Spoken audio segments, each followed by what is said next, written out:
Hello, everybody, and welcome back to Podcana episode 37. We are joined by Savjz, Hearthstone legend, this week as a Podcana guest, our first four-man guest pod. I'm interested to see how that goes. First, want to welcome you to the podcast, Savjz, and just how are you doing? How has Lorcana been for you? Thanks for having me. Lorcana is, it really came out of nowhere. Like I was just seeing a lot of talk about it, and me and my wife were looking into it, and she used to play Magic, and she had never really played Hearthstone, but we were just like, oh my god, we have to get our hands on these cards. And during the Christmas time, we finally got a few boxes, and just being like kind of playing together and just reading up on it, and like watching your podcast and all that kind of stuff. So yeah, I'm just excited. And for people listening that might not know of you, can you give us a quick and brief history of sort of what you're doing in card games right now and where you came from? Yeah, so I'll try to keep this short because I've been doing this for a very long time. But so basically 10 years ago or so, I started doing Hearthstone content, and it was just by an accident. It was totally accident. I have a history in playing Magic since I was 10, poker since I was 18. So I've always been into card games, and then but I had kind of moved on from that kind of stuff for like trying to do any of that stuff for living. And then Hearthstone came out, and I just started playing, and I couldn't stop, and I couldn't find the content that I wanted to watch. So I started making it, and it's been quite a ride. Still, 10 years later, making some Hearthstone content, but there's been a lot in the way. Like a lot of things that I've done. Like we talked a little bit before we started about other games. Like I've done early testing for Marvel Snap. I've done like early testing for Runeterra. I played all of these games. Hearthstone, Magic. I played Magic. I played in the Magic Pro League for one season. I finished third in one of the. I think it was the most viewed Magic tournament of all time on Twitch. So I finished third in that. It was like $1 million thing. That happened like that. I've also one more thing. That was that I also for Hearthstone, because I started as a competitive player, then I became more like an entertainer. I also did a bunch of commentary. So I've casted BlizzCon and that kind of stuff. So yeah, 10 years, lots of card games. Lorcana is like the newest one for me, and not making content is more like just a fun hobby. But I'm so happy to be on the podcast. Thanks for having me. Yeah. Well, you mentioned the Magic Pro League, of course, and poker a long time ago. What is your experience with physical TCGs specifically? Have you, I'm assuming the MPL league that you competed in, was that online or was that an in-paper tournament? So the league that I competed in, it was around the time when Magic Arena started, had just come to life. So then they put this big bets. It was like a $10 million into the esports thing. So it was a league that was played on the client. And yeah, there was a lot of like drama involving that. Like, how did I get into the league? Because there was a lot of the other competitors were let's just say that they have longer history, and how did I get, should I have been in it and all that. But we don't need to get into those details. But when it comes to physical games, Magic and poker, like I live in Las Vegas and I play regularly poker and all that stuff. But Magic, I just like growing up, I used to play on and off, and that's pretty much it. For example, some of these like great physical card games that I've heard you guys talk about on the podcast, like Flesh and Blood and One Piece. I know these are really popular, and I follow a bunch of people on Twitter who talk about the games and how awesome they are, and recommending it to me. But somehow I haven't gotten to actually playing them. But maybe one day. I'm definitely curious, but I don't really know much about them. So off the back of the organized play announcement, which came out last week, are you aspiring to compete in person and in paper for Lorcana at the regional and world championships that are slated for 2024 and 2025? So yeah, I am, but right now I'm kind of like juggling it. I don't think it's gonna be something I'm gonna like put all of my like mega much time or anything. But it is something that I talked with my wife. I mentioned that she also used to play Magic and all that. So it's kind of like a fun hobby for both of us. So, and we are thinking about when the organized play begins. I already looked up a place that's like the closest one, basically, where we would probably play. I don't know if every week, but every second week, I definitely play like big event. But I'm thinking of it more like, okay, I'll do my best. I'll probably put in like few days or a week of really hard focus before the event and try to come up with the best deck I can. I'll give it my everything, but then if it doesn't work out, then I'm just like, okay, I'm going to do other stuff for a while. So I'll try, but I mean, it's mostly just for fun. And I saw it just while we're doing this intro, I want to kind of collectively ask both you and, to an extent, Moyen a question, which is, what is the current state of Hearthstone? Because I'm sure a lot of people listening to this podcast have played Hearthstone at one point. I mean, all of us here were Hearthstone players either now or at some point in the past. What is the current state of that game, and what do you think is the future?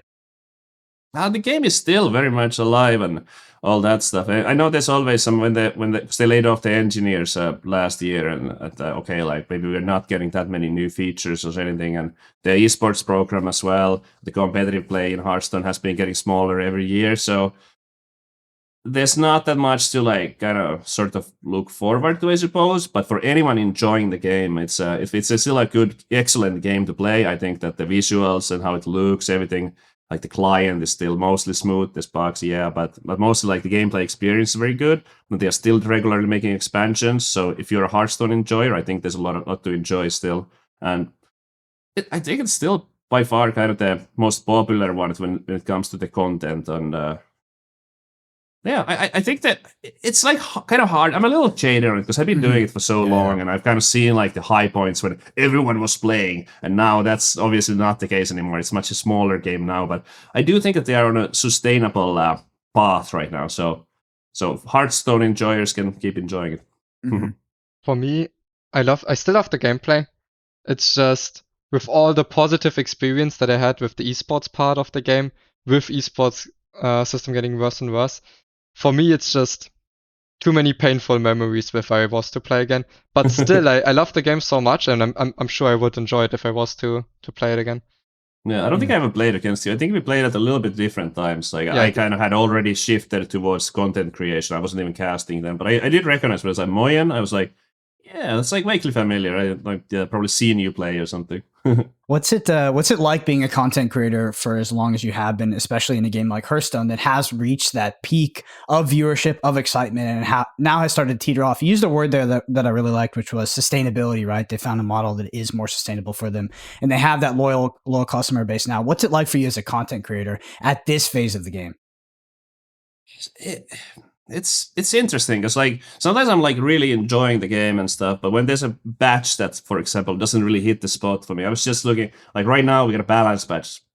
Was it 2 days ago? And it's just like they didn't really like some of the things that were like way too strong they addressed, but some of the other stuff they didn't. And now we're kind of in this meta where I was just like, okay, well, the 10 best decks are not the decks that I would want to play, and it's a kind of like a tough spot. So. After doing it for so long, when the game is at a point where it's not enjoyable, it gets pretty tough. It's always like that with every content creation, where it's like sometimes you're enjoying it way more than others. But I definitely find myself that when I'm not enjoying the game, that I have less of it in me to kind of force myself into doing it. Like doing an 8-hour stream or something when I'm not enjoying the game seems impossible now. Whereas back then, when I was maybe more starting out, it was just like, it's still like kind of there's this excitement to it. I'm like I mentioned, I used the word jaded earlier. That's kind of it's just bound to happen after doing something for so long. Yep. Jaded is a perfect word for it. I mean, I've seen it happen with myself with multiple games now, where although they might be introducing good features, I can't let go of my original experience. And not even that it's the nostalgic experience. It's kind of like, I just remember the old days when I thought they were doing things correct. And it feels like there's this part of you that's like resistant to the current state and the current way things are. And it's really hard to get past that. I notice it with other great games that I play and enjoy. So Flesh and Blood, Marvel Snap. I mean, I've just engaged with the game, particularly coming from the content point of view. I've engaged with the game that is both organic, but in some part forced. That aspect of it that is forced just starts to take over and drive this sort of this sentiment that makes it hard to do, because I feel like you have to actively try to look at things in a positive light and frame them in a way that you can sort of stay positive about the game, because jaded it's definitely a slippery slope. It's a slippery slope when it comes to the content stuff.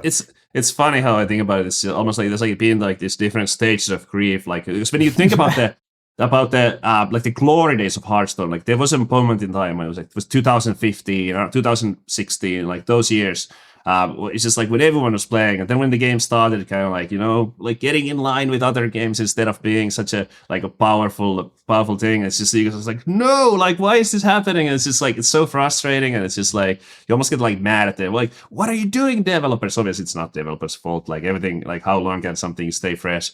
But it's just like right now where we at, it's kind of like just, you know, like acceptance and just like, okay, like looking towards like kind of like, you know, this sustainable thing. Yeah, and this I kind of want to ask the entire pod here, but we talked about it last week. We talked about the quote unquote death rune terror, which is a hyperbolic way of saying it. It is not actually dying.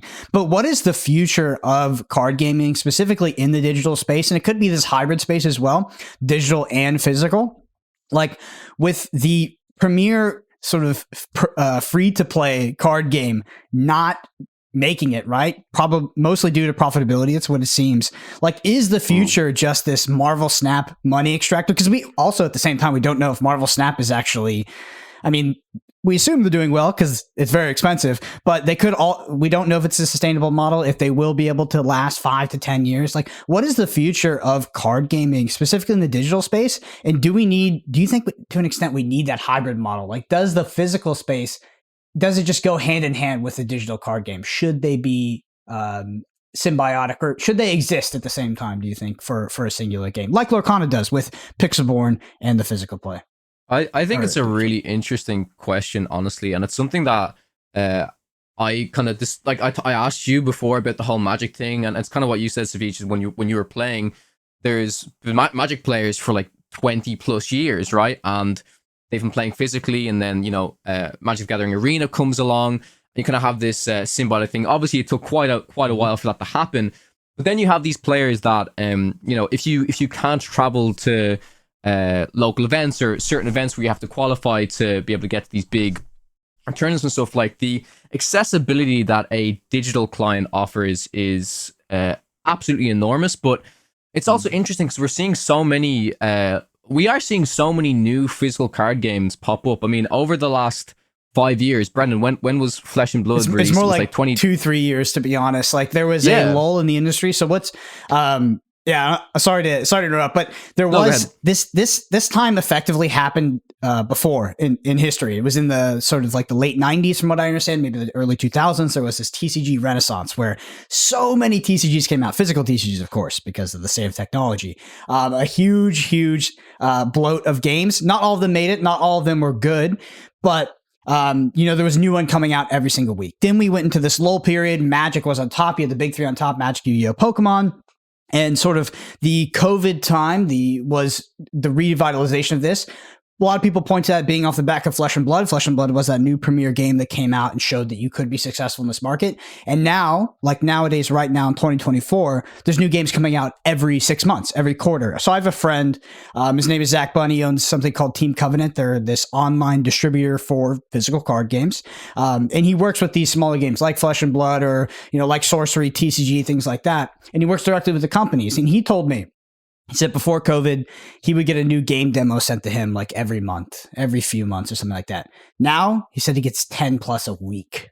So it's like we're in this boom of TCGs right now, which is not necessarily a good thing for the industry, but it has been really since that, like, you know, 1 to 2 years post COVID. We've seen some players in the industry show that you can be successful, and now everybody's getting in. I think that's really interesting. First of all, I think that as a card game enjoyer, like, there's nothing to worry about. Like, just seeing how, like, there's always going to be card games. There's new ones coming. There's old ones that are adding things on top of that. That's a very interesting thing to discuss, like, about the digital space, like the death of Runeterra, even though it's not necessarily death, but yeah, like the downscaling and all that. And I remember that in the announcement, they were like that it's never been profitable, and it's just kind of like. Yeah, how many years has the game existed and it's not profitable? But yeah, like physical card games seem to be doing really well. And we've seen, there was also this, I want to mention like other like digital games. So we had this crazy boom. I know because I did like this short sponsorship for many of them, where we had like digital card games popping up, just like, it felt like every week there's a new digital card game that's just like coming out, and then like most of them didn't make it. Like even the Dota card game didn't make it. They had Valve behind it. They started with a huge bang. Like Artifact, I played it for a month. I was like, okay, maybe this is gonna go somewhere, but no, like it just died out. Like it couldn't make it. Like card games are good, but it's just like it hasn't been that many digital ones that have actually made it. Like Marvel Snap, obviously, like and you mentioned it that we don't really know how much money they're making, but I'm pretty sure they're doing pretty well at the Marvel Snap when it comes to like profitability. I believe the studio also just got the huge investment. They got like raised 100 million, and they're hiring for a second game now. They're gonna make a new game, knowing that team is just consists basically of people who worked on Hearthstone and like card games. It would be amazing if they like. Shocking. Let's say another amazing. Let's say shocking if they made not a card game. What could it be? Would it be what if their new game is going to be a digital Lorcana? Like hey, like they're already like licensed by the money's coming from like Marvel. That's Disney, right? So if the let's say the Lorcana, I'm just like dreaming here, but what if Disney decided this pixel board thing, there's something to it. People are really enjoying it. What if we made our own thing? Who should we call? Well, Ben Brody, like they have an entire team and they just had success. They are already like basically so. But I mean, it's not going to be it. But, it's a good point though. Funny to think about. There's a lot to talk about there because, particularly because if they did that, they get Ben Brode, they get Second Dinner. But you know who else they get? They get that cabal of people that exist in Second Dinner that work on monetization. And I say that negatively. I don't actually mean it that negatively, but their monetization is really good. And the reason I want to pick at that is because I think that the current setup of Lorcana, with the existence of Pixelborn, is a completely free third-party client with the paper analog that you can go and buy cards and compete in. They have an OP circuit, or they have this prospective OP circuit in 2024 and 2025. For me as a player, that is the optimal model. That is the optimal model because the biggest thing that irks me about TCGs is that effectively it's hard to play a lot of them because their distribution model or their model in terms of, as a game advertising to the player, it's a really shitty model because like you can't get all the game pieces. It's very hard to play the game. It's very expensive sometimes. You can't just pick it up and play. So when things like Pixelborn exist, it adds a huge layer of accessibility to a game like Lorcana. But then if you put heavy monetization behind that, they have a official online client, and it becomes Hearthstone or worse levels of monetization. It's like we completely delete all of the what I see to be the really, really good aspects of the online play right now. I love being able to play the game on demand, and I think that there could be a lot of merit in an online client that's sponsored by the publisher. But I really, really do enjoy the accessibility that comes from being able to just be like, oh, should I buy Emerald cards and Ruby cards here? Well, let me go try it out. Let me go see, because they are expensive and they are hard to get. It is interesting to think about how would they do it and all that. Like right now, also there's another layer to the accessibility because they haven't rolled out the product in all the countries yet. There's still many countries to come where you just can't even get the physical cards. There's multiple reasons. In the countries where they released Lorcana, you might not be able to get the cards because they're out of stock. And in the countries where it's just like not available at all. So the existence of Pixelborn right now is just like so important for that accessibility for many reasons. And for the digital version, I mean, I guess they could try to like go for the most obvious, maybe where you would just like the Magic Online, like the old Magic Online format, where basically when you buy a pack, the price of the pack would be the same as physical one, and then like maybe you can redeem them as paper ones and like kind of in that direction. But there's also like if you kind of like reimagine it a little bit, I feel like there's a lot of like room there to also just make like it's something like a little bit different, but just like also in the same world. Just keeping the gameplay, but adding, for example, like the monetization stuff, like in more like cosmetics and that kind of things, and also well, I could keep talking about this forever, but like it's very fascinating. I'm curious to see if Lorcana would come up with some kind of own digital version. Yeah, my first inclination is that if anything, they would look at the current state of the industry and the recent death of Runeterra, the success of Marvel Snap, who maybe they're partnering with in this theoretical scenario to make this. They would be like, okay, monetization through cosmetics maybe not the way to go. monetization maybe through power, which is what Marvel Snap does, whether we like it or not, is monetization via power, is the way to go. And I mean, I think that unfortunately Second Dinner's just found that they can crank the knob really high when it comes to the actual price on those cards, like insanely high. For people who don't play Marvel Snap, a new card comes out every single week, and they're about $100 a piece.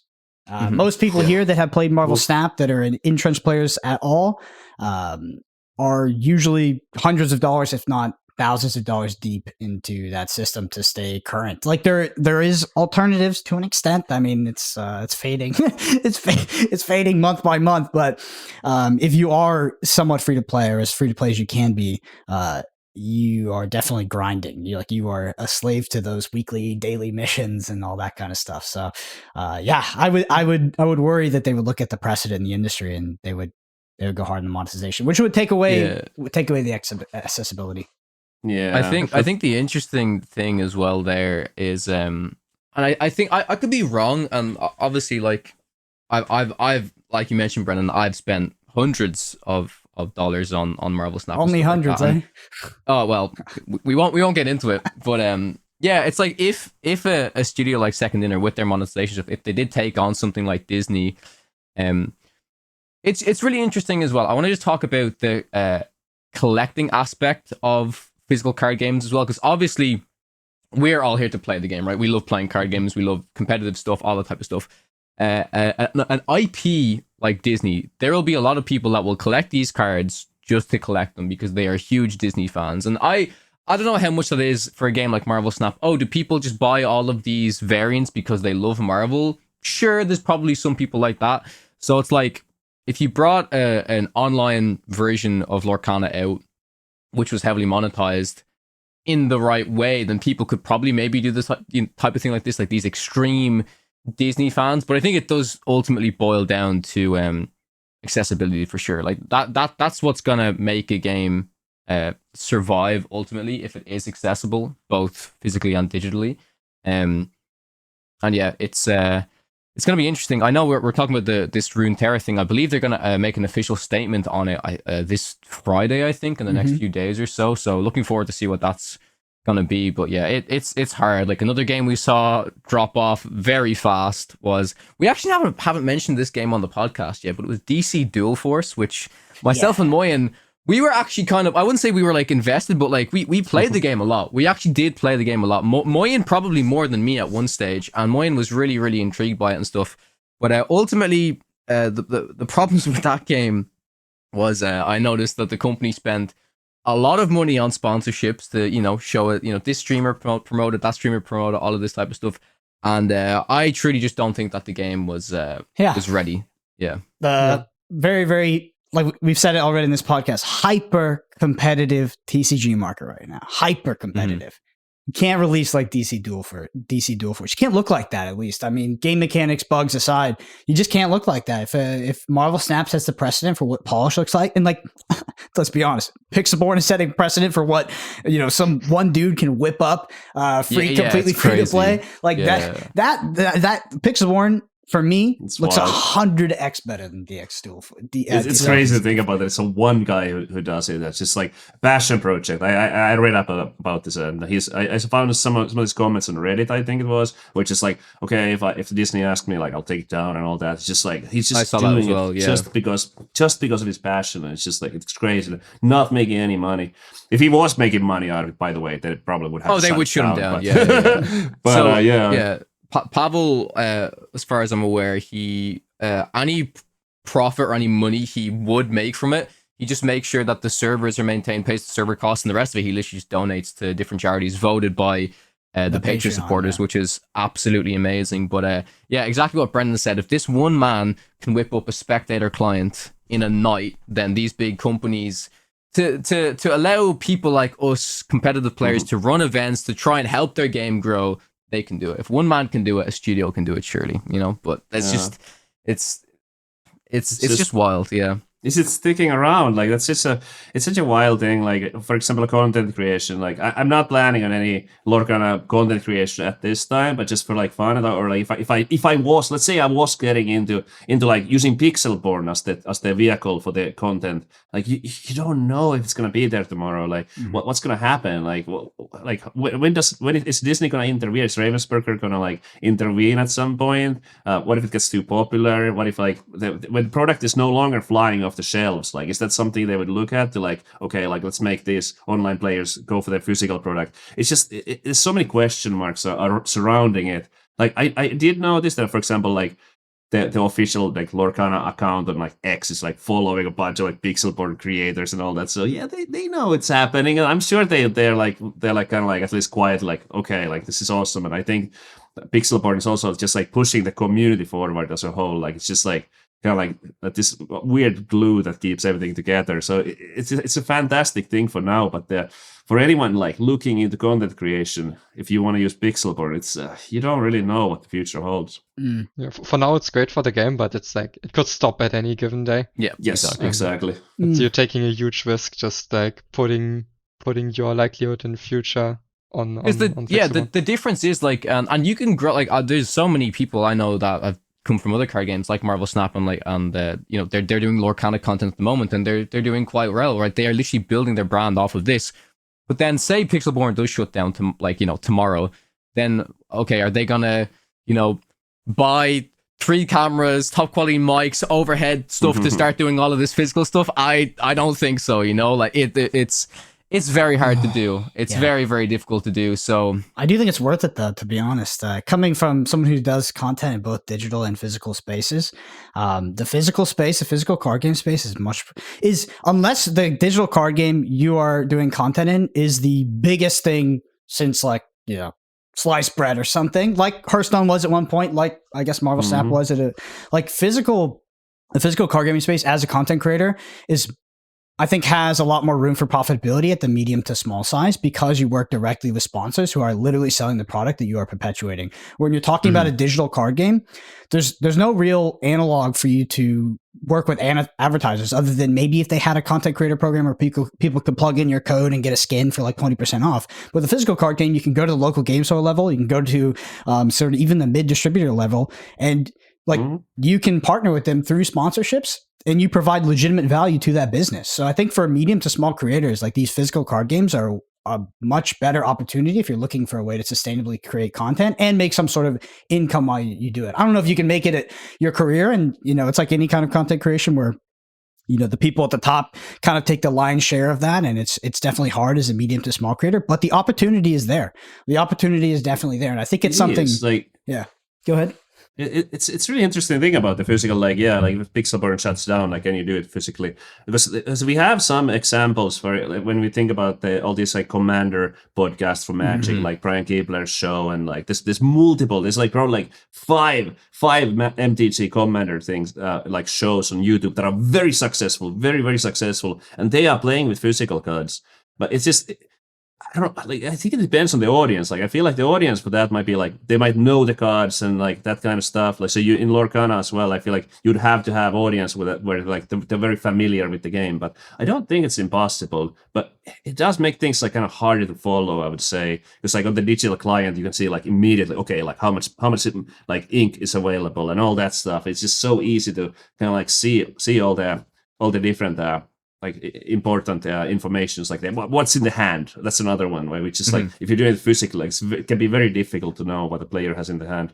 So in order to kind of like make the physical videos and that like easy to watch, I think it requires a lot of tech. It requires a lot of skill. So the barrier of entry to be doing that is going to be much higher than just like firing up Pixelborn and hit record. Yeah, 100%. Yeah, I think the multiplayer format as well. Honestly, like it does really successful on YouTube and stuff because it's just fun to watch, right? And also, I think card pool has a huge thing to do with it, right? Magic has so many cards, so many expansions, right? So the cool thing about formats like Commander, so if people can pull cards, old cards, new cards, stuff like this, and just have fun. I do think. I'm not sure, Savjz, if you've actually played the multiplayer format of Lorcana because it is designed that you can play with multiple people.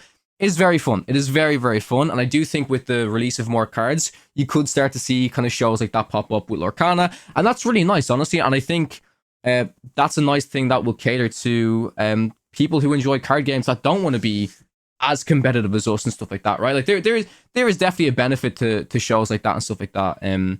But I mean, overall, I can see Brendan smiling there. I'm not trying to.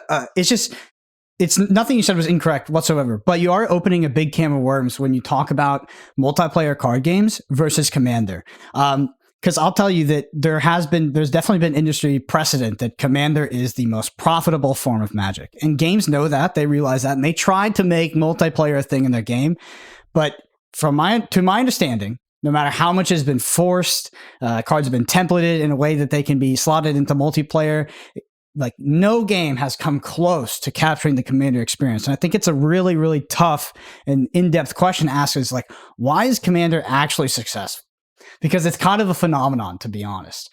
Like Flesh and Blood, like a lot of these other paper card games, like they look at Magic and they're not like, oh, we want to be the Pro League, we want to be the MPL, we want to be the Pro Tour and the World Championships. They look at Magic and they're like, holy shit, that Commander thing makes so much money. How do we make it so our game can attract that audience?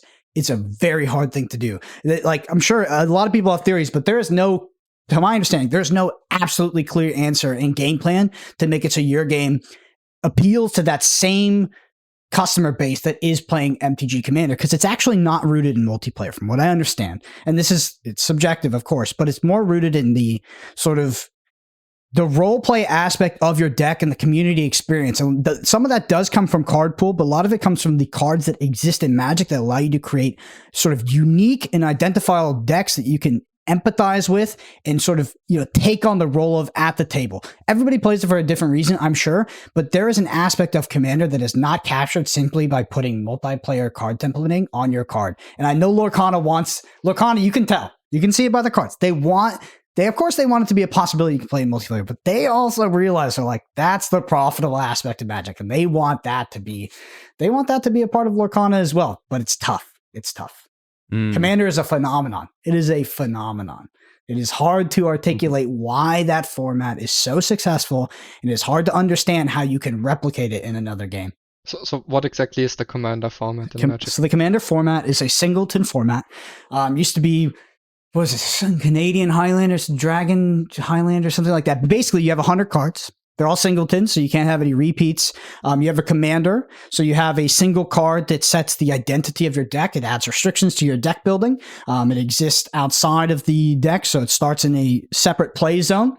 So you're like, I am Jin Gitaxis. This is my Jin Gitaxis deck, and it adds some restrictions to my deck building. Your commander sits in a commander zone. There's different life totals, and it is effectively a multiplayer format. You can play it 1v1 as well, but you progress in sort of a clockwise or whatever rotation, and everybody has a set amount of life. There's politicking involved, and the deck identity comes from the singleton aspect, I guess, in the commander hero. Anybody can add to that if I didn't give an accurate. If there's more you can add to the description. I think that's very accurate. I want to just note one thing that you said there about politicking. That's what makes a format like that super fun for me, in my opinion. Like I might have done 4-player Lorcana once, but I've mainly done 3-player Lorcana. And even the politicking that can happen there to try and say, okay, we got to stop this person from getting the 20 lore. Oh, then this person's going to start. So it's kind of like the ganging up on each other. That's like a really fun aspect, right? So I can imagine in Commander, it just gets absolutely crazy because of the high health totals. And I can imagine the games kind of go on quite longer and stuff like that. So yeah, it's really, really interesting. Super, super interesting. I guess. I also think that's a very important. You go first. Yeah, I guess Hearthstone kind of, not the multiplayer experience, but like the singleton decks, they captured the uniqueness of the gameplay experiences it provides. But so far that, at least in competitive Hearthstone, some people loved it, but there was like, most people had like a love-hate relationship to singleton decks being viable in competitive, because some singleton cards were like extremely powerful, and those being drawn had a huge impact on the outcome of the game. There was even one card that like basically made it so your deck is close to how it would be in Commander. So it's like, I think you had to use singleton cards into your entire deck and higher deck size, just so you get some extra starting HP. Sure, Oh yeah, Prince wasn't Renathal. that was that Prince Renathal? Prince or Renathal, something like that? Yeah, Which a lot of people yeah. loved, but there was also a lot of people that hated it. Yeah, it's Yeah, I'm a interesting. huge fan personally. I really enjoy the singleton like gameplay where you can only play one copy of each card. I feel like it breaks the sort of repetitiveness of many of the decks, and like just also like extending the deck size. Like if you have 40 cards and they're all different ones, it feels like, to me at least, that the games feel much more like different from each other. If I'm playing a lot of games, I really don't want to play like a deck that's like every game feels a little bit the same. You're trying to do the same strategy. There is certain aspect of fun to it as well, where you just kind of like perfecting, sharpening, like like just get it perfect, and then those type of decks also tend to be very competitive. But for me, when it's like you don't know, like obviously like your cards are in random order, you don't know how the game is gonna play out. The games play vastly different, and then you just kind of like have to think on your feet, and you just kind of like make the most of what you have, and you never know what's gonna happen next, and just like being like quick and like kind of like reactive and creative. That's like my favorite style of play. It does multiple things. It's like it provides the games with like a level of uniqueness, right? But also it gives each player, even in deck building phase, it just gives them a little bit more the option to express themselves. There's a lot more weird, funny cards that you can include in singleton decks than in normal decks. And I think it's something Hearthstone excels at in general, is with all of the RNG and discover effects they include in their cards, that it can make for the game, like every game, feeling very different to each other, and like creating all of these experiences that maybe no one else ever had, because they're so rare and that you can talk about and they're so memorable. So I think that's like, in general, that's like one of the greatest strengths of Hearthstone as a game. And another thing about those is that oftentimes this is both good and a bad thing, is that in those type of decks you tend to have cards that are vastly different in power levels. So then, especially in Hearthstone, because they design it in a way where it's like you have this card that's like crazy strong, but it requires you to have this type of deck where every card is different. And then it comes to the draw RNG, like, will I get this card? Will I get it in the first half of the deck? Will it be in the starting hand? And then it can also lead, I think, to some like negative play experiences, especially when you're playing against it, like, oh, he had that ridiculously OP card, and it's kind of like double-edged sword, I would say, where it's like these crazy power-packed cards. I think it's the same in Magic Commander. Like, I don't know, I don't really play that much Commanders. Maybe I'm off here, but I'm just like always thinking like these cards like Soul Ring, and like just having like if you have those, like there's also like really different powers. So it can be fun, but it can also be frustrating. Yeah. I want to switch back over to Lorcana. We have been talking about Lorcana, but I want to switch to something very Lorcana native, which is I just want to ask you, Savjz, in Lorcana, I mean, you can also draw on your experience with Hearthstone and other games. Like, archetypically, what kind of decks are you drawn to, and is there a specific color combination or deck that currently exists in Lorcana that you find particularly interesting? Oh man, definitely. So I tend to like in the content that I create. It usually, like these days, I've been focusing on having this like big moments and kind of like this like crazy decks. But like when it comes to, if I'm just like entering a tournament and stuff, it would definitely be on the control side. So if I was making content, I would be playing like, let's say, Mufasa, and just try to get the craziest Mufasas, like try to get the Mufasa early on in the Mufasa into the Mufasa into the yes. yeah, something like that, or just try to like get the Mufasa in there on turn 3 and then try to cheat out like the most powerful creature you can with that. So that would be like the content that I make. But if I was playing just for like my own enjoyment, it would probably be something with like ramp, like just say like blue steel maybe, which is like ramp, and like you get like 3 lands ahead, or 3 ink ahead, and then you just like whole new world. That would be kind of like basically the thing that I just like, having this big board clears and just ramping, like mana ramping. That's one of the things that I like really enjoy. So it'd be definitely like some kind of steel blue or steel. I don't know. It's just yeah. Actually, I really like control in Lorcana. Like, the control decks in Lorcana resemble the aspects of some of the best or the most fun control decks that have ever been to play in like other games. I don't find the same thing for aggro in Lorcana. Like, there aren't really aggro decks that I'm drawn to. I have liked I guess I get a reputation for being a bit of an aggro hater. There have been aggro decks which I kind of like in other games, but Lorcana doesn't really capture that. We're like you mentioned, particularly Sapphire Steel. Like some of the game actions you're taking in a Sapphire Steel deck are really interesting, right? You're getting far ahead on resources. You're casting a whole new world and having this massive card advantage because you might be discarding one card, your opponent is discarding 5. That's a huge card advantage. Completely refilling your hand, and you have these combo S cards with Bell, and you have like these multiple game plans of attack. You're also removing the board. It's a very, very good sort of encapsulation of what control can be in that ramp shell. And then on the other hand, you have Ruby Amethyst, which is, I think Ruby Amethyst got a little bit less interesting this in chapter 2 versus chapter 1 in terms of like the best control deck I've ever played. I still love the deck, but if you look at like set 1 where you were drawing cards off the magic mirror, you were playing out the evasives to have this dynamic, aggressive game plan potentially against your opponent. Some of your opponents were coping and trying to infinitely loop their deck, and you were absolutely beating them because you put the evasives in your deck. I don't know. Lorcana has really, really, really good control decks and mid-range decks, in my opinion. The aggro so far has been lacking for me, but we do have an aggro player on the podcast, luckily, in the form of Kawa. We say I'm an aggro player, but I'm still playing Ruby Amethyst aggro, so I'm still on the same colors. That is the control deck, which is really interesting. We've talked about it so much about how flexible those two colors are. I think it's something that Lorcana does really well. That you can there's actually another deck now that isn't like.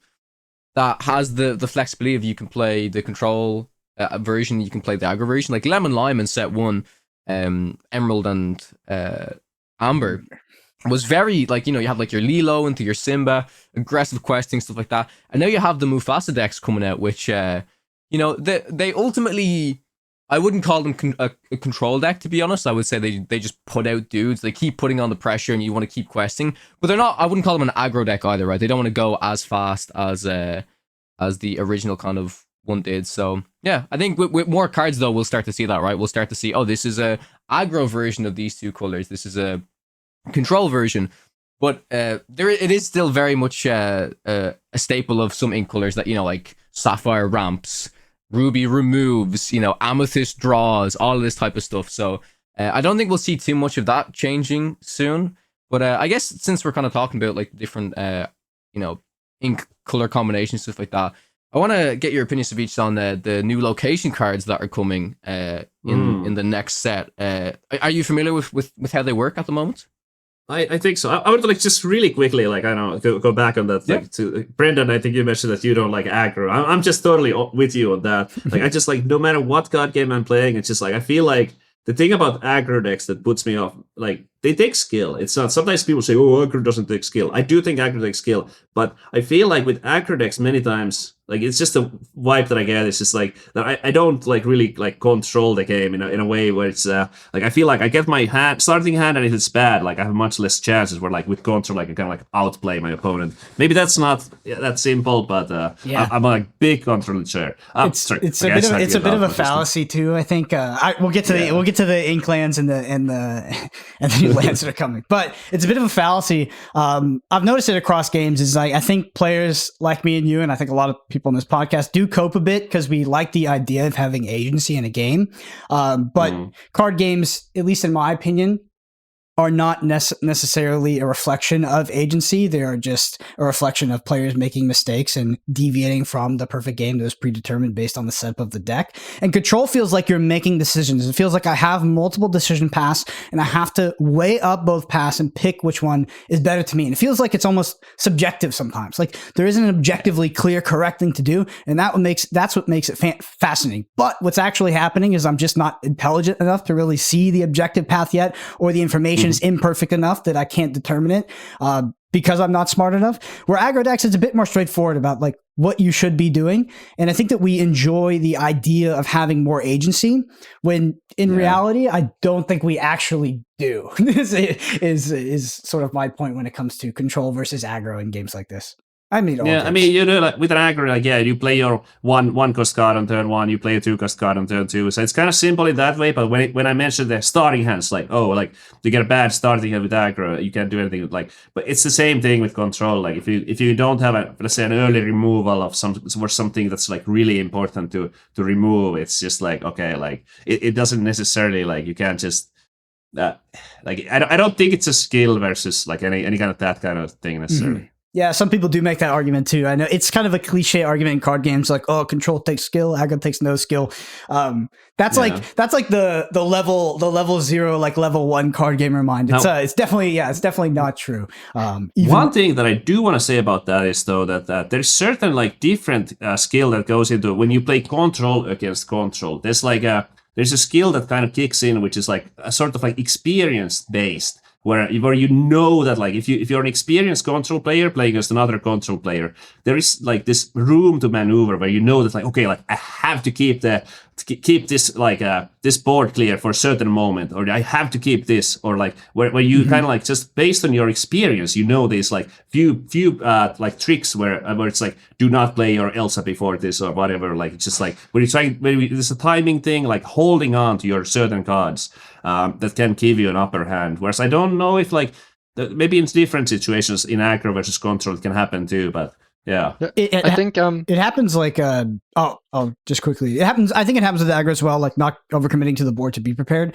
Before I pass over to Moyen, I think that what's happening there is you're taking suboptimal lines sometimes based off imperfect information, and that's sort of my encapsulation of what makes that interesting. Go ahead, Moyen.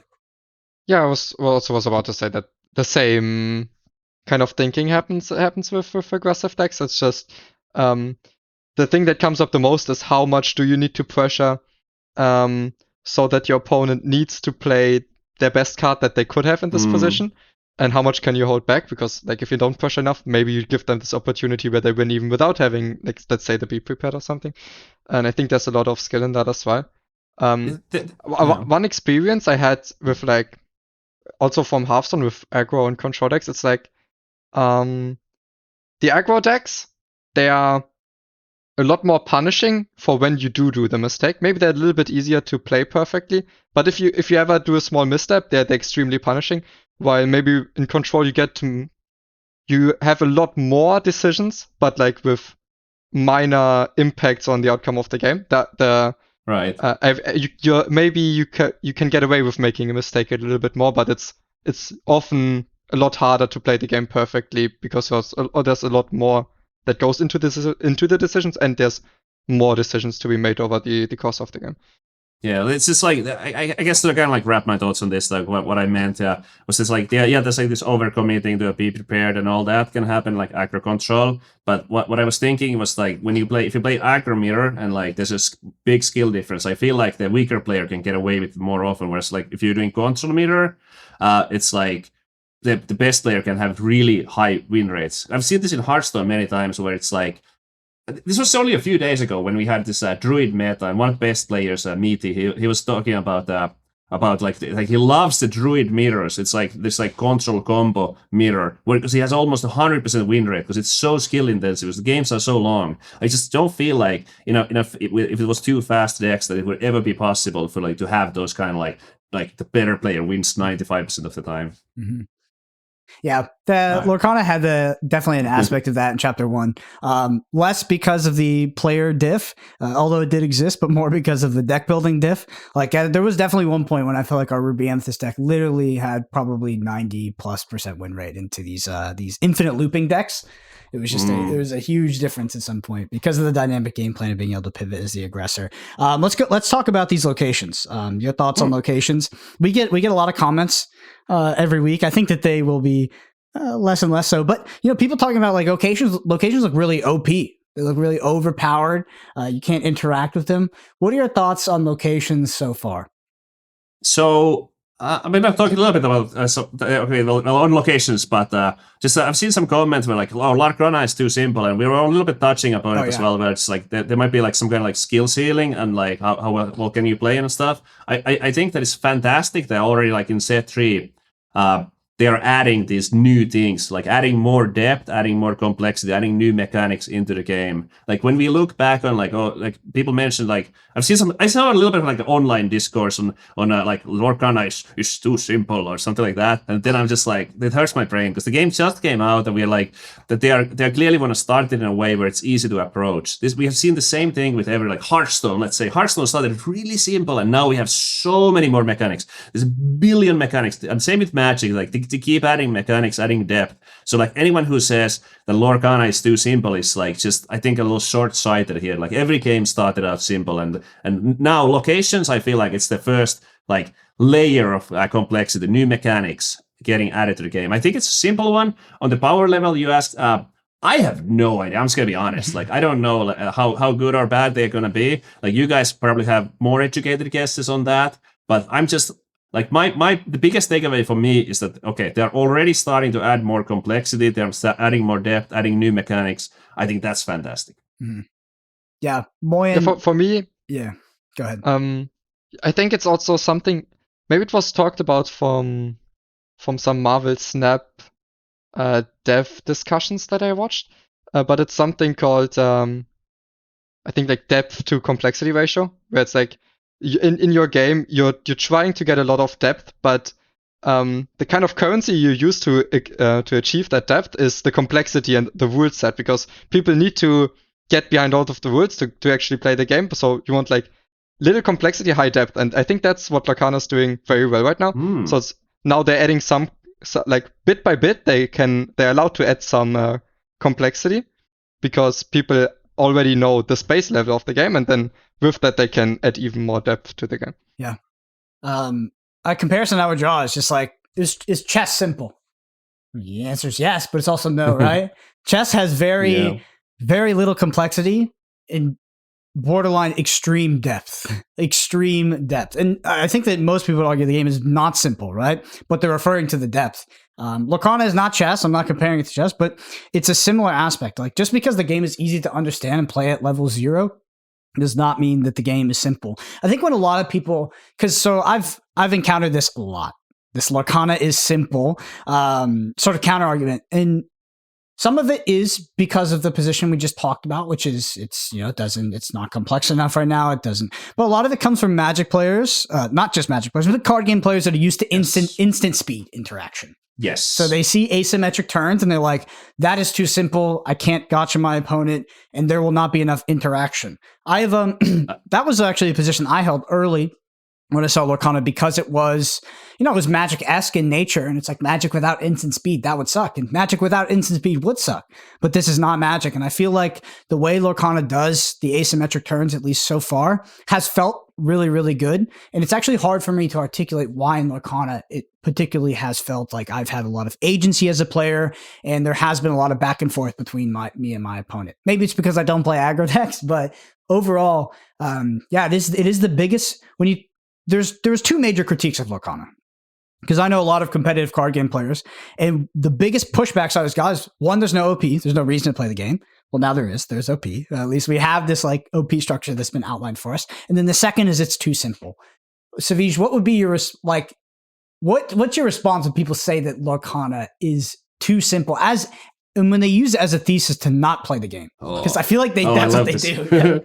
Yeah. So I have a lot of thoughts on this, but yeah, I think you hit the nail on the head there, like with bringing up Magic, and it's just like the thought of it being too simple coming from Magic players. So I think like the fact that in Lorcana you play cards only on your own turn, like I don't think it's ever gonna be as like complex as Magic, because of like how on Magic you're kind of like you can play on both turns, But that's not a bad thing. Like I think people need to stop saying it as a bad thing, because that also in Magic, it slows down the game a lot, or it can, especially the online version. Like it slows down the game a lot. But two, it just also like brings this like complexity and like learning curve, which makes Magic much harder to start and approach. I know, like for many, like maybe like that's kind of the thing that's the hardest to like grasp, and like how to correctly play your instant. And then if you don't know like how to time things, like entering combat on your opponent's turn, like is this the time, like, or like before the damage is dealt, like it's just like for someone who's very casual, like that's hard to approach.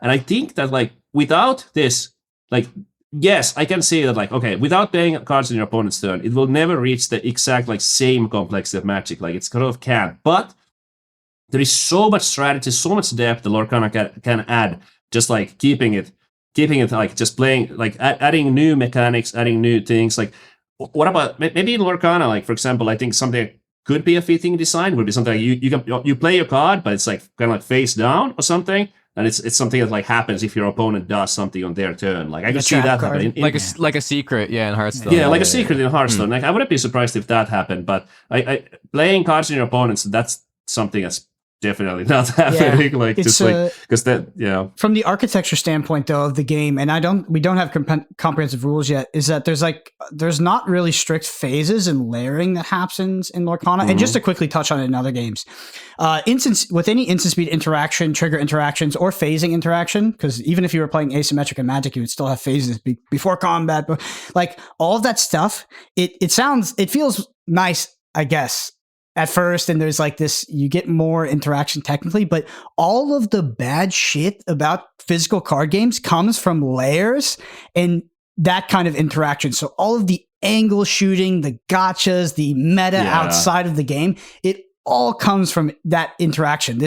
Because comprehensive rules in a card game, they look nothing like simple rules. Like, they look like if you were trying to get a PhD in physics. Like, they're borderline unintelligible. Like, trying to read the Flesh and Blood rules on phasing, timing, layering, stacking triggers. Like, it is so complicated, and it brings in this level of metagaming outside of the game that is absolutely not fun. If it must exist to have certain interactions of the game for the game to feel like this, I'm okay with it. But if we can get rid of that at any point, I actually really, really like it. I think that it's a huge burden on a card game when you talk about layers and phasing and all of the sort of, I don't know, like the glut that it adds to these card games and all this other knowledge you need to have to actually play the game. Because that's honestly my least favorite thing about Flesh and Blood and least favorite thing about Magic is the burden that these systems bring with them. Because they are simple when you look at them on the surface level, but when you play at a highly competitive level, or even not a highly competitive level, because maybe your opponent wants to get one on you, the amount of things you need to understand is actually incredible. And the amount of unintuitive things you need to understand is actually incredible. It's a huge burden to the player.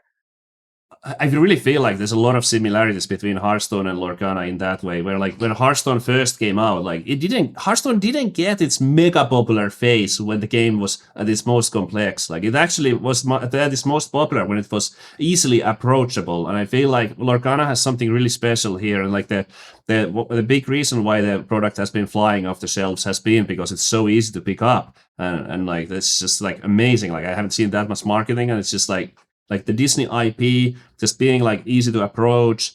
It's a lot of it has a lot of the same things, like playing cards only in your own turn and, like, all that. Like, it has a lot of the same similarities to Hearthstone when Hearthstone first kicked off. Like, a lot of the same type of, like, easy to approach gameplay while having a lot of depth to it.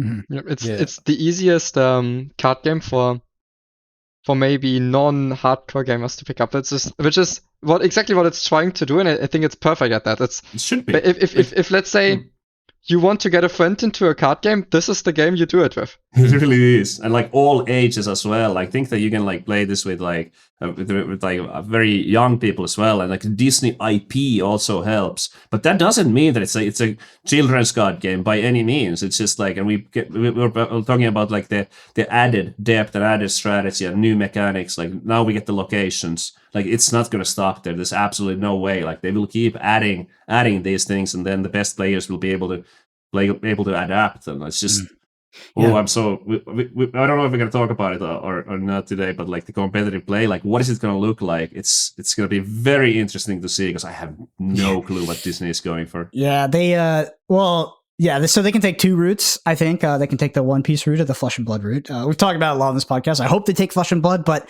maybe there's a collector base that's strong enough to support a One Piece style prize support, which is promo-based prize support circuit, and where promos will basically be as good as money. That could be fine.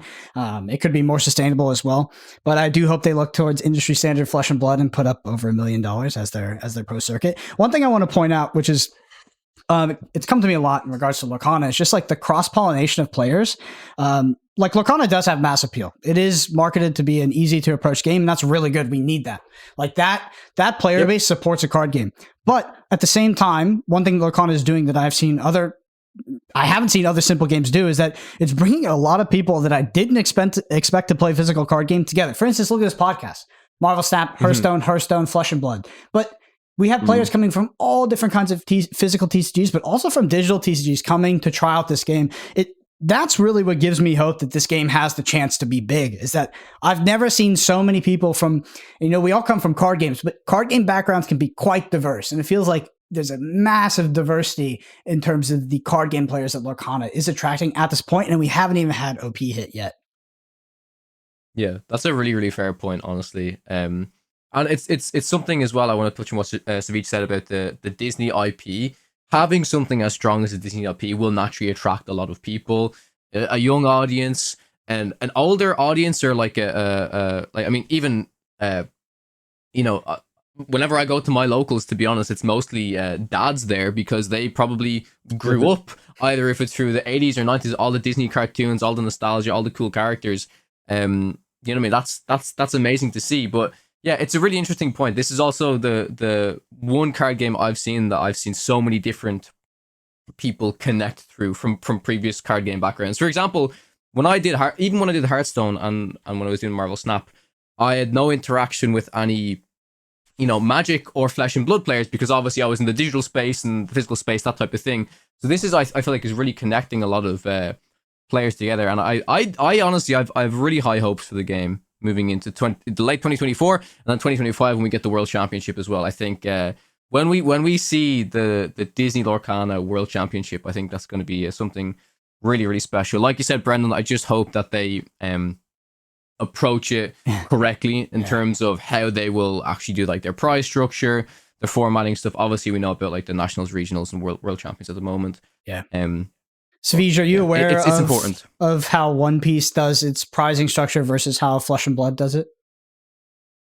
So I watched a little bit of your podcast before, and you kind of like touched upon it, but I don't exactly remember. Yeah. So Flesh and Blood, they have different circuits to an extent, but like if we look at Lorcana's circuit, where they said they're going to have this in-store gameplay leading to regional gameplay leading to Worlds gameplay.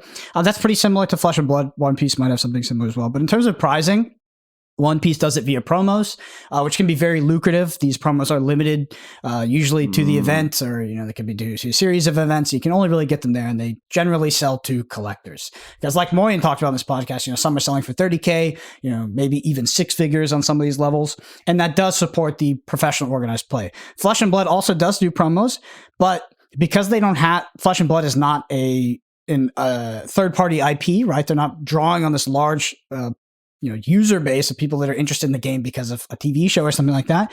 They also put up $1.5 million every single year. So at the World Championship, like that's a $300K tournament plus like $1.5 million distributed throughout the year.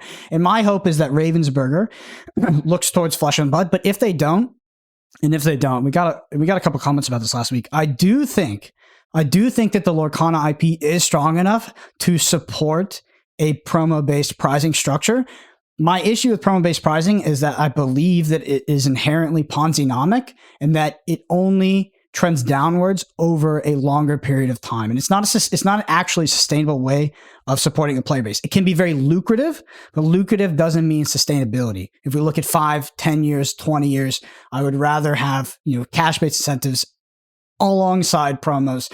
But yeah, in the One Piece model versus Flesh and Blood, the pricing, money versus promos is less of a big deal for me. And I hope they look at Flesh and Blood for tournament structure, efficiency, and things like that, rather than One Piece and Bandai, who kind of, the companies they outsource to are not always the best. I mean, One Piece maybe historically had the worst tournament of all time this past weekend at the One Piece Cup. But so there are large tournament organizers that I hope that Ravensburger partners with, because they are likely unexperienced in the space, like Channel Fireball, like SCG, which I'm sure are names you're familiar with from Magic, to help them get an idea of how to run these tournaments well in Lorcana. And I also hope that they don't have my biggest issue with One Piece is getting into the tournaments. I hope that's not an issue in Lorcana, because it would be. There's going to be massive demand.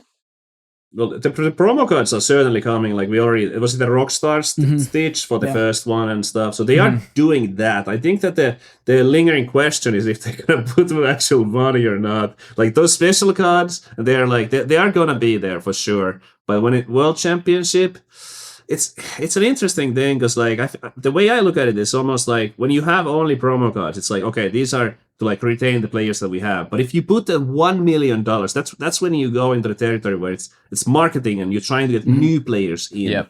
Yep. Because like that's the kind of like for someone who doesn't already play Lorcana, if the prices are just like alternative arts or promo cards, like you don't really care if you didn't already play.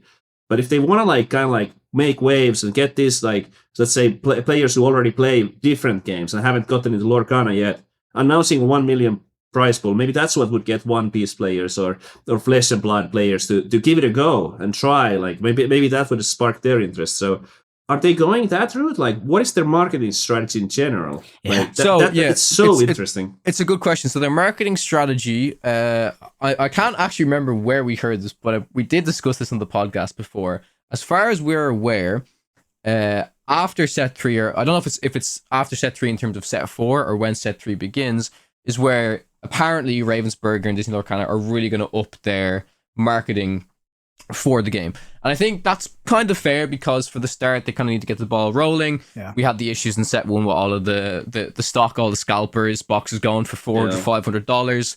And now the game is in a lot healthier state in terms of stock and stuff like that. So I wouldn't be surprised if they could literally start off by marketing like that. Like if they... And yeah, it's interesting because imagine they said, oh, if you win the World Championship of Lorcana, you get this really cool Elsa card. It's like, how many people are going to care about that? If it said, $2 million, Disney Lorcana tournament at Disneyland or at this, at this some extravagant thing. That's what makes headlines. That's what helps get the game discovered, if that makes sense. But yeah, in terms of the marketing, it's a fair point. I haven't really seen the game marketed much anywhere. It's something that needs to be worked on, but I think it's definitely...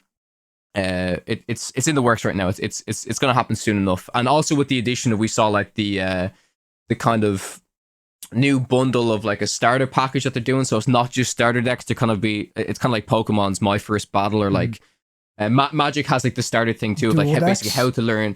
How to learn Magic. So I think that's going to help with just introducing more people to the game casually as well. But yeah, how we get more competitive people into Lorcana will be if we see a big cash prize headline for the competitive scene. I think there's no doubt about that. I think that the competitive scene, like, so if you put up $1.5 million, put up $1 million for a prize pool, the amount of players that show up to play that tournament is going to be a small fraction of, I think, the players that you actually attract by having a competitive circuit that is attracting the best card game players in the world, which are some of the biggest content creators in the world, which then put on production via gameplay, which casual players are interested in watching, which becomes a key marketing piece for your game. And I think that you look at like, oh, if we put up $1 million, we bring more competitive players. Well, let's be real. Competitive players, they're a small portion of the audience. But the content that can be created from that and the lengths that can push the game will, I believe, will percolate down to the casual level. Because there's one thing I've learned about card games for doing content for 3 different card games is that casual players really want to win. They also really want to win too. Like, card games reach the thing about card gaming versus other games. And I know there's people that are, Johnnies and they love building synergistic decks, but card games reach an objective result where you win or you lose. And casual players often want to win to a similar level that competitive players do. And, high level content is interesting to a larger casual base, not the hyper competitive players, not just the hyper competitive players that are going to show up and try to play the tournament. So I would love to see, a tournament like that attracting much people. Also high level production, I wouldn't even look at Flesh and Blood, to be honest. I would look at the Magic Pro Tour. The Magic Pro Tour is fucking unbelievable. It is so high production level nowadays, and I know they got rid of it, and I know some people are jaded about it, but I'm telling you, as someone who casually plays Magic and is casually aware of Magic, I turn on the Pro Tour on my TV, and I'm just like, I feel like I'm watching the NFL. It's unbelievable. Unbelievable. Yeah. So I hope we do. I wanted to kind of like, on the putting money on the line and stuff, like I personally think that, especially with the first year, I think it's really important that, obviously, like, I want it to happen as well, so it's like it's hard to see objectively like if it's how valuable it is to them, but when we talk about something like cards, when you buy cards and cards retaining value, cards having value, just like it's completely different. Like seeing the best cards, like for example, the value of the cards. If there's $1 million tournament on the horizon, something like the Beast, what is it, $50 now maybe? Like the cards that you have at your home, the physical cards, like just like the sense of value and their actual like resale value is much higher. If there are actual tournaments with actual prizes. It's just, I think for a physical card game, just having that, like, even if it's just like, you're never going to sell your cards or something, it's just like, it's in your head only, but having like those cards, that these are valuable that I'm holding in my hands, my deck is like worth a lot, It's just, I really think that like, just having like straight up cash is going to be very important. Mm-hmm. For me, I think organized play is also like such undervalued marketing. As for example, for Hearthstone, I've had lots of casual friends, lots of friends that were casually playing Hearthstone that still stopped playing Hearthstone when esports declined in Hearthstone, and it was never their objective goal to play in any of these tournaments, but it still was an important part for them to have in the game that they only casually want to play. That's a great point. That's me. I remember that literally happened to me. My favorite thing, honestly, to do in Hearthstone back at its peak time was just watch the events. I think a lot of people can attest to that, right? It's the World Championship from, I would say honestly, from like 2015 to 2018, every year, it was unbelievable to watch. You know what I mean? And like, I just feel like I haven't had that aspect. And yeah, like my goal wasn't to qualify for these tournaments at the time. I was just playing Hearthstone because I enjoyed the game, right? Yeah. But watching these high level players and these crazy moments that happen in tournaments, right? Like these high level players could have practiced these matches for ages. Of course, a game like Hearthstone introduces a lot of RNG, right? Like we're talking about peak Hearthstone when Yogg-Saron was a card where just to get anything could happen, right? Which makes a really cool, like good spectacle moments. Go ahead.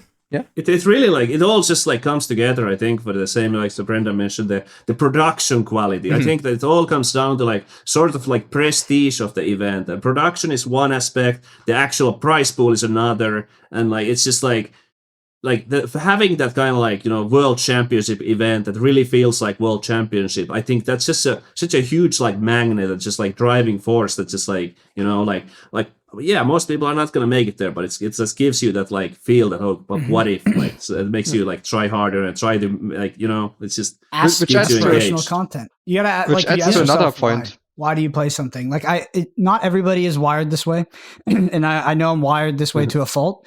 But if I'm gonna engage my time with something, even for what looks like pure hedonism, like playing a card game or having fun, like I ask myself why. Like why would I do? What is the end of the road if I do if I'm committing my time to something like this? Doesn't mean I'm going to get there. Doesn't mean that's necessarily my goal, but I like to have that aspirational content, that challenge that exists at the very top that I can aspire to. Go ahead, Moyen. Yeah, that's like just like going back to Hearthstone and Lorcana at the same time. Like for me, it feels like it's just like when it comes to Hearthstone and like just giving kind of like okay, like we know what's coming, and there's like not a whole lot to look forward to, and maybe that's part of the reason why I'm so excited about Lorcana right now, because we really don't know what's going to happen next. Like I feel like things are only going to get bigger, but how much bigger, like no one knows. Like it's pretty exciting. Yeah, which for me, just the aspirational aspect of organized play. Also, there's another point which I think it's a mistake that Hearthstone did, and I think also Magic did, where at some point the organized play, the top level events weren't really open events anymore, and suddenly Hearthstone introduced this Grandmaster League, and maybe it was you had more people that people would want to watch in the events, and I still think it hurt the game, because at the same time it again killed the dream of the average player, just the unknown player making a story. Like that's what like tournaments and esports and stuff. I mean, over the years, right? It's like this unknown player who came out of nowhere has built up, and they've won it. The underdogs won the tournament. Like it's stories and moments that without broadcasts, official events like stuff like this, it just wouldn't happen. And when you have those things where you kind of lock players out, it gets difficult. So yeah. Just going back to what Brendan said as well, I do really, really, really hope that all of these events, once the official OP is fully announced with the prize support and the format, that enough players can participate in it, and that's not like very much locked out, if that makes sense. You know what I mean? Like obviously, you know, venues are only so big. If you don't live in a certain area, like it is unfortunate. They can only do their best, but I hope it's as accessible as it can be from the get-go, for sure. Absolutely, because we actually touched upon this a little bit before the podcast started, and like the current Hearthstone system, I think that it's just like it's so inaccessible. Even people who are basically playing full time are saying they're not gonna even try to qualify, which is just like, as soon as they announce it, it's just like a bunch of streamers and like, no, it's such a time thing. It's so inaccessible and like just it's just crazy. So but we've seen usually in like physical TCGs, luckily, like I think it will be something where everybody has a chance. It's kind of like you play well, you get a little bit lucky maybe, and like you have a chance to like kind of like just go all the way. Yep. I think it, like you mentioned, it happened to Hearthstone. I think it happened in Magic to an extent with the MPL to an extent when they fully got rid of pro play and it was just the MPL. It was borderline impossible to qualify for, and there wasn't really a clear path. And I think that's really important to foster. Absolutely true. Yeah, even if the casual player, like I played games casual, and when I say the casual player, I'm not talking about like everybody else. I'm also talking about myself. Like I played these games casually. I played Magic casually. I played Hearthstone casually, and when Hearthstone got rid of their organized play system to an extent, and like the Master Tours productions went down significantly. It was all online instead of in person. I know part of that was the COVID. Like it made me as a casual player way less interested in the game. It's hard to articulate why exactly that is outside of like, I like there to be something to aspire to, but I never had a goal of playing at that level. But still, it's like as soon as it went, I was like, oh, well, there's no real point to this. So if any time I became uninterested with the game or I didn't have immediate fun with the game, it's like, why am I doing this? There's nothing at the end of the road. Why would I go through? Why would I not have fun for this one game where I play against, Bomb Warrior or something? It's just like, there's no point. It's like, I would just go on to the next thing. So yeah, it's an interesting concept. I think Ravensburger they're poised, they're in the place to really hit this out of the park. It just depends on how seriously they take it and if they can recognize their potential. Because if I read between the lines on Ravensburger, I think they played it a bit safe in most aspects of their game. They really wanted to see how it was taken by the market before they announced, organized play, before they did a lot of things, to be honest. And my biggest worry is that they don't have the internal structure to actually run these kind of tournaments that we're talking about here, because it is a logistical nightmare, right? It is a momentous task, to say the least, especially when it comes to production. So I hope that they seek out the correct advisors and potential third-party companies that have experience doing these things, because I would say it's a borderline impossible task. If you don't have extensive experience in the industry when it comes to production, running tournaments, judge, like literally everything that goes into it for a major event, it would be almost impossible to put on a massive scale tournament. Like there is so much that goes into it, but luckily there are there's a lot of people out there that have a ton of experience with this. So hopefully they take it seriously and they seek those people out, because it has potential. I know if Lorcana slapped that $1 million on it, and like I said, they don't have to do that, but I do believe that the competitive players would come over in droves, especially from games like Magic, to compete in Lorcana. So yeah, I hope so. Yeah, I think the path forward is just support the local game stores and foster those partnerships, get them those cards for the smaller event, and then do the bigger events. I think large conventions would probably be the most natural way to go about it. Whether it's board game, card game, or whatever these PAX events and Comic-Con and that kind of stuff. I'm definitely forgetting some, but just having some of those bigger events at maybe those conventions. I was told, so the last tournament I went to in Manchester, the store that I participated in, they're the biggest, I don't know how to say this exactly, but they pretty much get the largest amount of stock of Lorcana in the UK. So, and which is great, because ultimately they can sell product, but they can also use product for events, right? To run events, which is great. But they talked to me about there's a specific exhibition, I think, or something like that coming up in around May. It's I don't know, let's say it's the Manchester Board Game Expo or something like that, right? There's a lot of these events, and it's how I got introduced to the game for Gamescom, like you said, Savjz, PAX and stuff. These are the events where they will start to have stuff, the bigger types of events. But yeah, I'm still super interested in what the format is going to be, because Moyen, you have the most experience, I would say, currently at the moment in terms of like per event, right? Let's say you win. Let's say Lorcana do a big event, a PAX East, right? You win it. You get so many points. You need a certain amount of points to then qualify to the NA championships, and then from the NA championships, if you get that, you go to the Worlds, right? Is there a particular system? I guess I'll ask everyone here that you guys would like to see in terms of that kind of point threshold. That a lot of the smaller level ones at like the local game stores and the smaller events, you get small amount of points. The bigger ones, if you do well, you'll get to that threshold and you'll kind of qualify. Because I'm kind of unfamiliar with the structure from other games like Magic, Flesh and Blood, etc. I'll put it to everyone. Yeah, so for qualifying for bigger events, I think point systems, points-based systems are usually great for the player, as in it will reward the best players more often than not. Because the other way to do it is sometimes these games just say, okay, we have this one tournament and then top X qualifies to the next tournament. And those tournaments can feel a little spiky and unrewarding, where maybe you feel like, not that the people that make it are not deserving, but maybe it's not there's a lot of people that deserved it the most that still miss out because it's just based on single events. So it's less consistent, right, than multiple events. Yeah, I personally love any point-based system. If you go like, okay, we have nationals, European nationals and American nationals, and the top 8 players of both tournaments go to Worlds, it's like doing a second top cut for those tournaments.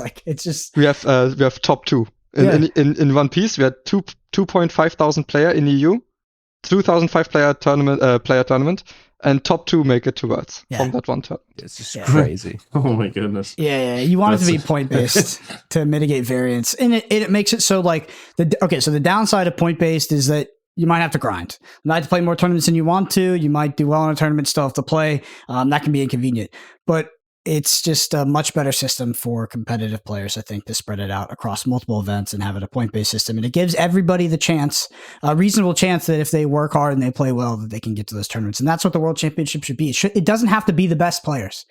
It can also be the hardest workers as well. Like, that is very fair. And I think that's... It really doesn't, especially like I don't think... Let's remember here that like these events, like they're mostly just like marketing at the end of the day. Like, esports, everything is just like whatever gets the most people engaged. I think, I really think that from Ravensburger's point of view, whoever the top 8 are going to be, like, unless they're like somehow like, I don't know, maybe if I made it, I would bring some like, eyes on it. But just generally speaking, like the average top 8, like it really doesn't matter who it is to them. Like, I don't think it's going to be many like no names or anyone who would like bring like, have extra marketing value. I think it's just the accessibility and just the feeling like that could be you. It's like, it's really big.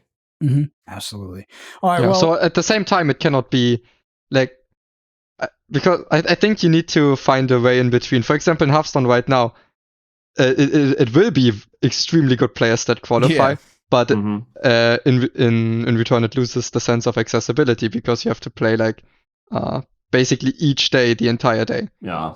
Mm-hmm. I think going forward, like there's going to be a certain like aspect where you want to see the same guys. You like when there's like, let's say whoever wins the first world championship in Lorcana, there's going to be that person will get some kind of bit of a following, and like people will be rooting for that person, like looking up to like him or her, and just like all that stuff, and there will be like community figures emerging, and kind of hoping people will start to know who the best players are and rooting for them, and then you kind of want to see them again, I suppose. But like to begin with, I really don't think it's a big deal. So I don't know.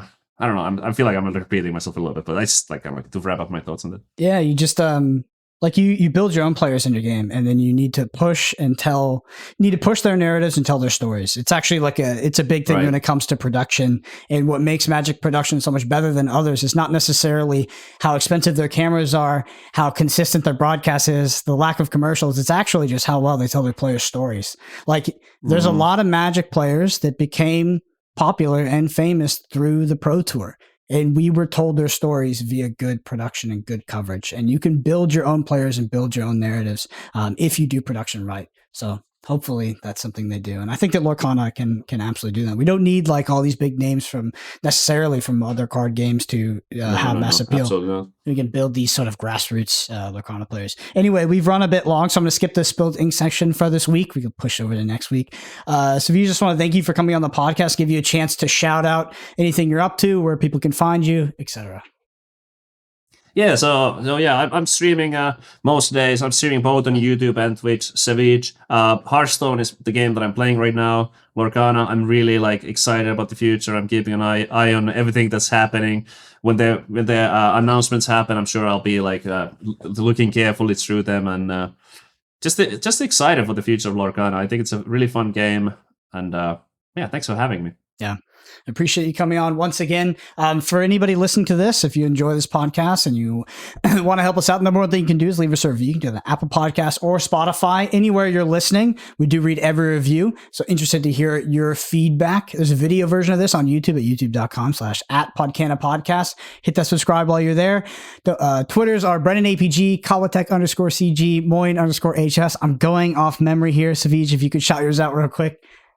Savjz, SAVJZ. Awesome. It's my X, it's my YouTube, it's my Twitch.